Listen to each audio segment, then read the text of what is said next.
Welcome to Becoming the Ultimate Coach. I am the Jock. This is the Doc, and we are still on our series of becoming brilliant at the basics. And again, basics are important because if you get good at that, you can build that foundation on top of that to have amazing results. So today we're going to talk about preparation. So preparation, what do I mean that? I'm talking about like the preparation for your training session, whether it's one-on-one, whether it's small group, whether it's what we talk about is lifestyle coaching sessions. It's all about that preparation. So my ritual is the night before, I go through my schedule. I'm looking at each person. If they're going through a workout, I'm making sure that there's a program in there. If it's someone I haven't worked out with before, which could be the case of like it's someone brand new, or it could be a case that I'm just covering for another trainer because they're out of town. If that's the case, then I'm going to dig deep into that. I'm going to look at their initial intake form of like, why are they even there? I don't have to memorize the whole thing, but I just need to know some basics. I'm going to make sure they have a program in from their other coach. If they don't, I'm going to reach out to that coach. I'm going to try to talk to that coach anyway, just to know if there's anything I need to know that stands out from that. Because what's so important is that this person has a good experience with me. And so I play this game whether it's someone that is brand new, whether this is someone that is someone I've been working with for the last 10 years. I want them to know that when they come in there, I am confidently putting a plan together that fits with their overall fitness plan.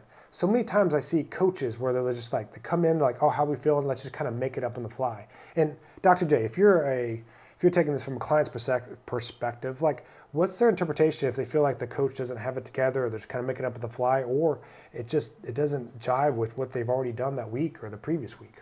Well, and this one to me is just a really easy one for us to put ourselves in the client's shoes. If I'm going to a physical therapist and I'm going because I need knee rehab or something like that, and I come in and they're like, so what's bothering you today? And I've made the appointment, I filled out all the forms, I was like, whatever.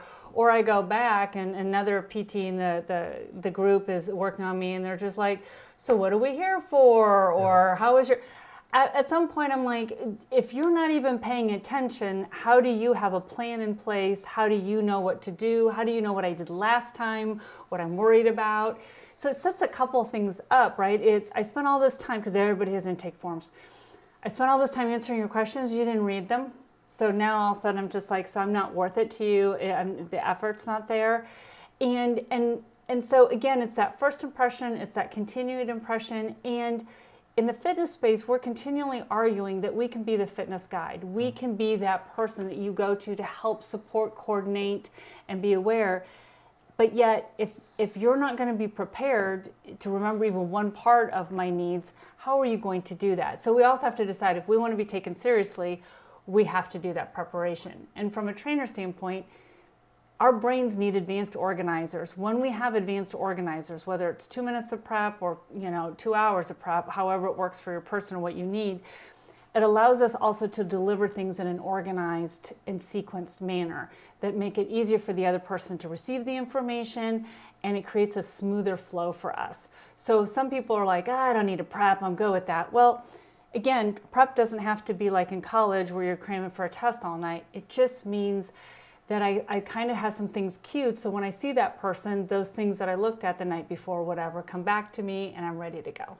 And I feel like I can BS my way through most workouts without having prep, but at the same time, like if I'm looking at the schedule and the guy that I'm supposed to work out with tomorrow, the last time we worked together, his knee was bothering him a little bit, I'll shoot him a text that night. I'm like, hey, how's the knee doing? Because I might need to alter the program because it's still bothering him, or it could be fine. But it just sends so much value. Like he wants someone that is looking out for him, that has his best interest, that's not just taking the easy route out. So just by like having that little text, like he's gonna find much more value in me. And so it's just important to kind of like take that factor. And like one of the things that we do is like we teach this weight loss behavior coaching. And so these are sessions where we're not working out. So I don't have to have a program, but one of the assessments that's a part of that is we have them rank themselves, kind of where they're at, where they want to be. So it gives me a priority. There's a physical priority and there's a lifestyle priority. And then when we meet, we go over like, okay, what are the goals, what are the steps we need to put in place to implement that? Another part of this assessment that we have is like their communication insights. So if I take a quick glance at that the night before, like, okay, this person wants to know the why, so I need to make sure I describe things in detail. Flexibility is their primary physical goal, and I told them to go to the flex class that we have every Saturday. I need to check in to make sure they had this. they were lacking protein in their diet, and I've told them to put the collagen in their morning coffee, and I gave them some samples. I need to check up on that, because if they come in and I'm not checking up on the things that we just previously talked about and I just jump to the next thing, they're gonna be like, well, this person doesn't really have a plan. They're just making it up as they go. Exactly, which then feels like I can go to the internet Yep. and get the same thing. The other thing is that if we misstep, and once in a blue moon we are gonna forget something, or we're tired, or we're super busy. But if we're kind of consistently doing that, two things. One is, you don't know how often you do it. We all like to assume that we don't drop a ball, that we remember things, or that we BS'd our way out of it and nobody noticed. A lot of times they do notice. So we don't have a full sense of how much. So if you think you're dropping the ball 20% of the time, you might want to, it's just like how accurate people are on their macros. Yep. Just assume it's 40% of the time. So you need to scale that down. But the other part of it is, I can't walk around and saying clients aren't compliant, they're not listening, they're not thinking. If I ask them to do something and then I don't follow up on it, I'm not showing that was important enough to do. So why would they? If I don't even remember that I asked them to do it, or they come back in and they say that they did that, and you're like, oh, that's great, but you don't act like there's a connection. It says, oh, maybe this wasn't that important. And like you said, it's just guessing or throwing noodles on the cupboard and seeing. And part of this prep too is kind of understanding the flow of when you're training this person. Because at my facility, 5:30 in the morning, all trainers are there, everyone's full, it's all busy.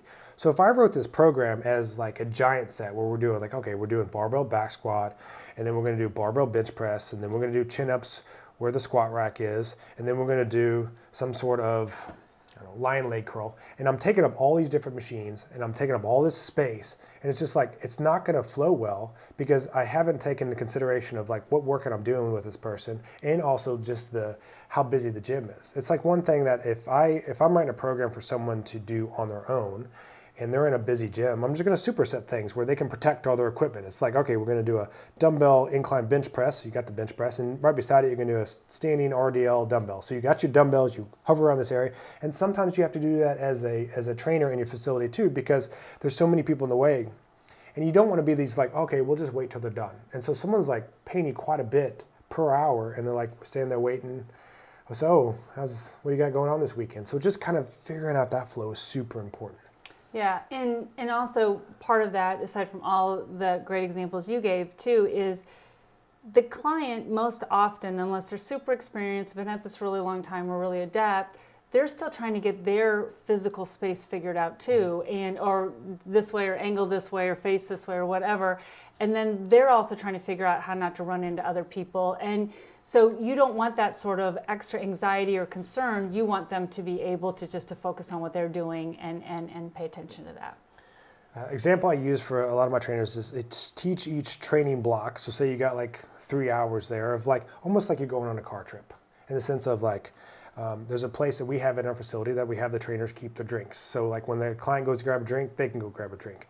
And so have your drinks ready, go to the bathroom, make sure your iPad's charged, like have these little things ready to go, because like I've seen it before where like trainers working with a client, they're like, oh, you just count your own reps, I'm gonna go off and do this thing. I'm like, this does not look professional at all. No.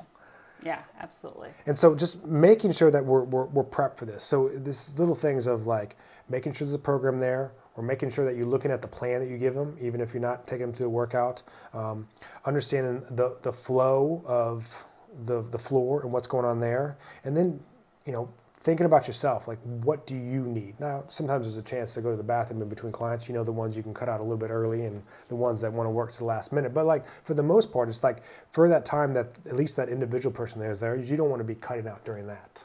Exactly. And again, some of us are much better naturally at managing our schedules, thinking ahead, all of those kind of things. And so it can be really exhausting to do all that if you're not naturally wired for it. But this is a priority in the sense that this is your workflow, this is your clients. And if you also don't want to keep looking for new clients or constantly having to get more in, you want to retain them. That's easier than constantly trying to find new clients. So putting a little bit of extra energy in there so that you are prepared, they feel like there's value, and you're still getting your bathroom breaks, your drinks, and all of those type of things in is really important. Yeah, and it kind of comes back to that point of like sometimes we see people leave because they're like, oh, I'm going to try something else or financially, whatever it is. And it could be back to these basic principles we're talking about, some of this preparation of being like, this person just didn't seem like they had their shit together. So, Exactly. becoming brilliant at the basics, becoming the ultimate coach, do the basics, you'll be the ultimate coach. See you next time.